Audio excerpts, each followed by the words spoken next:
Bonjour tout le monde, c'est Linda avec vous, très heureuse de vous retrouver pour une nouvelle vidéo. Aujourd'hui, je tiens à partager avec vous une recette qui m'a été beaucoup demandée par des abonnés, même par mes followers sur Facebook. C'est la recette de khubz dal, pain maison, mais avec de la semoule. Une recette très facile à réaliser avec des mesures exactes. Sans plus tarder, nous allons passer à la liste des ingrédients. Pour la réalisation de notre khubz dal, j'aurai besoin bien sûr de semoule. Là, comme vous voyez, j'ai de la semoule, c'est entre fine à moyenne. Je vais essayer de vous la montrer dans ma main. Regardez. Et j'ai laissé exprès l'emballage pour les gens qui vivent en Angleterre. Voici la marque. Ils disent que c'est moyenne, mais elle est plutôt moyenne à fine. Donc j'aurai besoin de 800 g de semoule, j'aurai besoin d'une cuillère à soupe et demie de levure boulangère sèche, et s'il fait frais, je vous conseille d'utiliser 2 cuillères à soupe, une cuillère à soupe de sucre cristallisé. Là j'ai 30 g de poudre de lait, l'équivalent à peu près de 2 cuillères à soupe. J'aurai besoin d'un œuf, du sel, j'aurai besoin d'huile. Là j'ai 100 ml d'huile, et pour décorer j'aurai besoin de grains de nigel, et si vous avez aussi des grains de sésame. Et bien sûr nous allons ramasser la pâte avec de l'eau tiède. Tout d'abord je vais réaliser mon levain. Je vais mettre la levure boulangère, je vais ajouter le sucre et je vais ajouter l'équivalent de 100 ml d'eau tiède. Je vais bien mélanger et je vais tout simplement couvrir et laisser de côté. Là, je vais mettre la semoule. Je vais ajouter le lait en poudre. On avait dit 30 g, l'équivalent de 2 cuillères à soupe. Je vais bien mélanger. Si vous n'avez pas le lait en poudre, vous pouvez tout simplement remplacer par du lait. Mais on sait bien que le lait en poudre joue le rôle d'un améliorant. Je vais ajouter les 100 ml d'huile.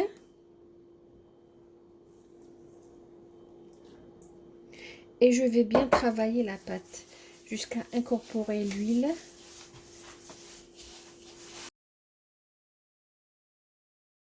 J'avais juste oublié de mentionner au début pour les ingrédients que je vais utiliser tout à l'heure une cuillère à soupe de beurre ou de margarine. Mais de toute façon, je mets toujours, surtout quand il s'agit des mesures exactes, je mets toujours les mesures dans la boîte de description sous la vidéo, dans la barre d'infos.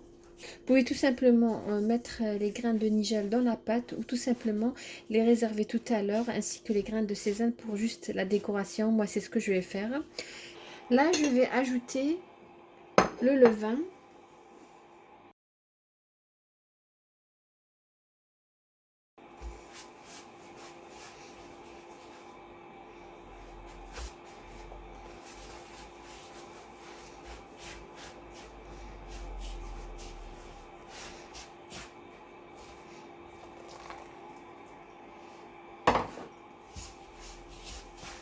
Ensuite, je vais ramasser la pâte avec l'eau tiède. J'essaierai de vous donner la quantité exacte, mais tout simplement, comme je le dis, les qualités diffèrent d'un pays à un autre, d'une marque à une autre. Essayez toujours d'ajouter par petite quantité et obtenir la consistance de la pâte voulue.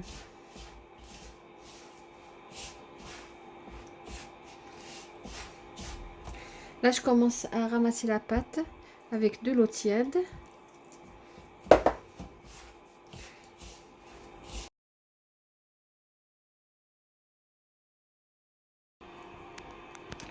Là, comme vous voyez les amis, je transférais sur mon plan de travail. J'ai ajouté jusqu'à présent 220 ml d'eau tiède. Là, je vais mettre le sel, à peu près l'équivalent d'une cuillère à café bombée. Voilà. Et je vais pétrir encore. Je vais introduire le sel, je vais ajouter un peu d'eau tiède. Et je vais travailler la pâte.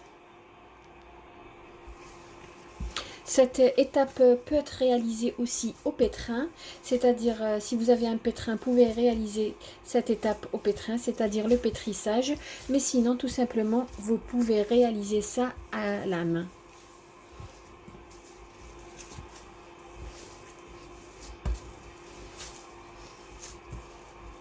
C'est-à-dire nous allons pétrir comme si on est en train de pétrir les lumsemen.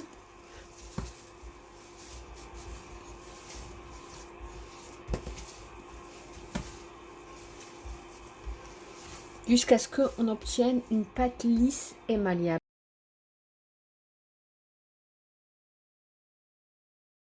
Voilà les amis, notre pâte comme vous voyez. Là, qu'est-ce que je vais faire? Je vais ajouter une cuillère à soupe de beurre ou de margarine à température ambiante. Pour ce qui est de l'eau, j'ai ajouté à peu près 380 ml d'eau tiède.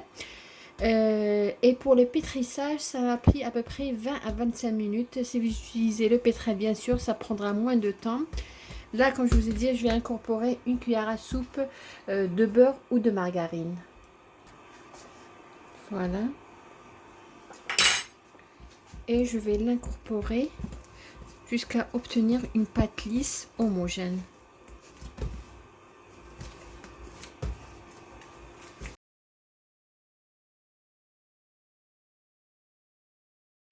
Voilà les amis, notre pâte, elle est prête. Comme vous voyez, voilà la consistance. Regardez, elle est un petit peu collante, malléable.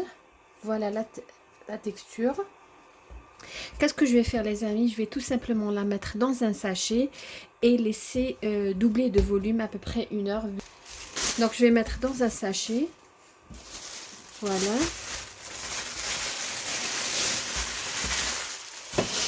Et la remettre ici. La laisser tout simplement reposer 1 heure, le temps qu'elle double de volume. Comme vous voyez les amis, ma pâte a doublé de volume. Je vais tout simplement dégazer.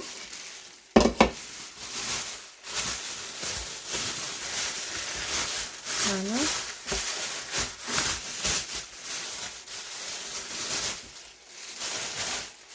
Et qu'est-ce que je vais faire? Je vais tout simplement la mettre dans un plateau dans lequel j'ai mis du papier cuisson. Moi, les mesures que les quantités que je vous ai données, c'est pour réaliser un grand pain. Mais sinon, vous pouvez diviser la quantité en deux. J'ai le plateau de mon four. À peu près, c'est 60 sur 40 ou 45. Je vais bien aplatir la pâte.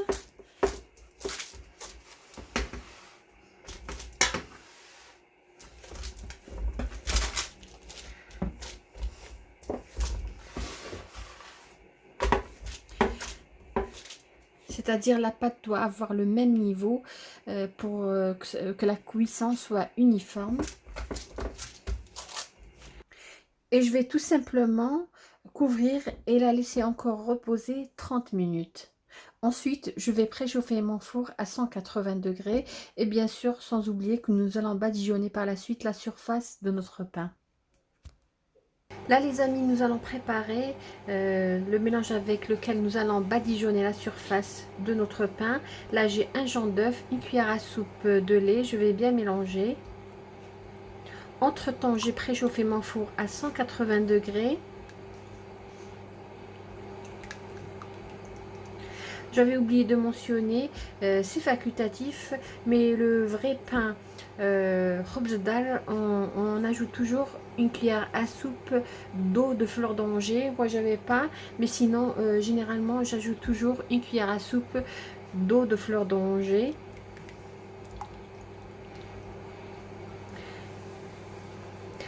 Pour de la décoration, j'ai des grains de sésame et des grains de nigel.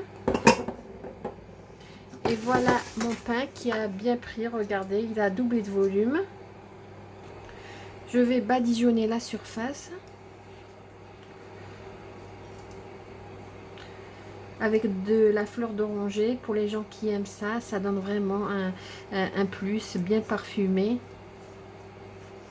La recette originale, elle contient de la fleur d'oranger, mais comme je vous ai dit, j'avais pas. J'avais pas programmé de réaliser cette recette, mais j'avais pas de pain et comme je vous ai dit, j'ai reçu beaucoup de messages me demandant de réaliser ça. Je prends en considération toutes les recettes qui m'ont été demandées. Je vais essayer de les réaliser pour vous. J'ai plein d'idées, plein de recettes à réaliser. C'est juste une question de temps.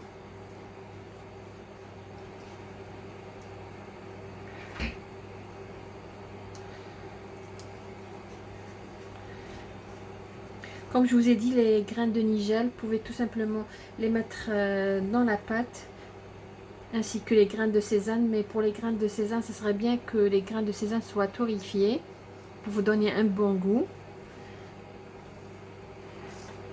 Voilà.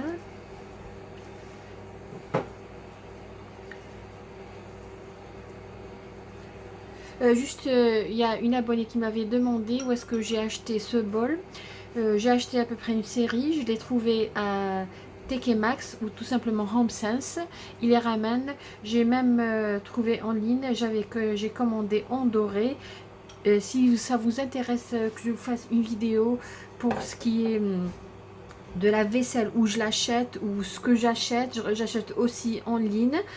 Si vous voulez que je vous fasse une vidéo spéciale vaisselle, vous n'avez qu'à le mentionner dans les commentaires. Je me ferai un plaisir de réaliser ça. Ou si vous avez envie que je partage avec vous mes sorties quand je fais mes achats, n'hésitez pas à le mentionner en commentaire. Là, je vais décorer la surface.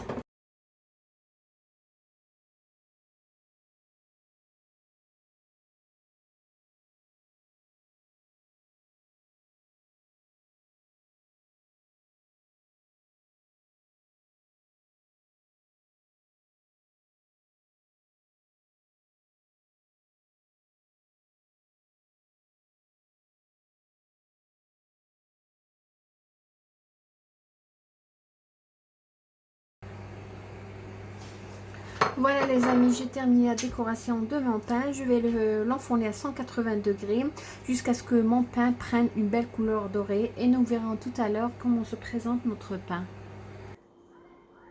Voilà les amis, notre khubz dal d'aujourd'hui à la semoule, après une cuisson de 20 minutes pour moi, mais bien sûr ça dépendra de votre four. Je l'ai mis sur une grille pour qu'il refroidisse un petit peu et qu'il ne soit pas humide à la base. Je vais couper et vous allez voir comment il se présente à l'intérieur. Il n'a pas complètement refroidi, mais bien sûr on ne va pas se quitter sans voir la texture.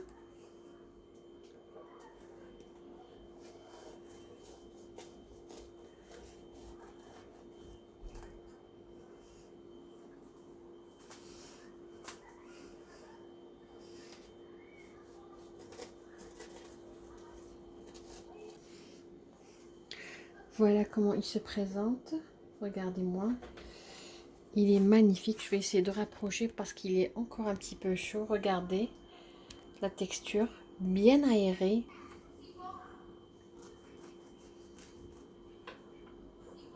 Comme je vous ai dit, il est encore chaud. Regardez-moi ça. Je ne sais pas si vous arrivez à bien voir la texture parce que tout simplement, je l'ai préparé pour le dîner et l'éclairage n'est pas bon. Bien moelleux. Regardez. Un pain vraiment qui mérite d'être essayé. Voilà les amis, on est arrivé à la fin de la vidéo d'aujourd'hui qui était ce fameux pain khubz dal que vous m'avez tant demandé. Très facile que même une débutante peut réaliser. J'espère que vous allez le réaliser à votre tour. Si vous avez des recettes à suggérer, n'hésitez pas à les poster en commentaire sur ce bon pain khubz dal. Je vous dis merci de m'avoir suivi. Je vous souhaite une agréable journée et bon début de semaine.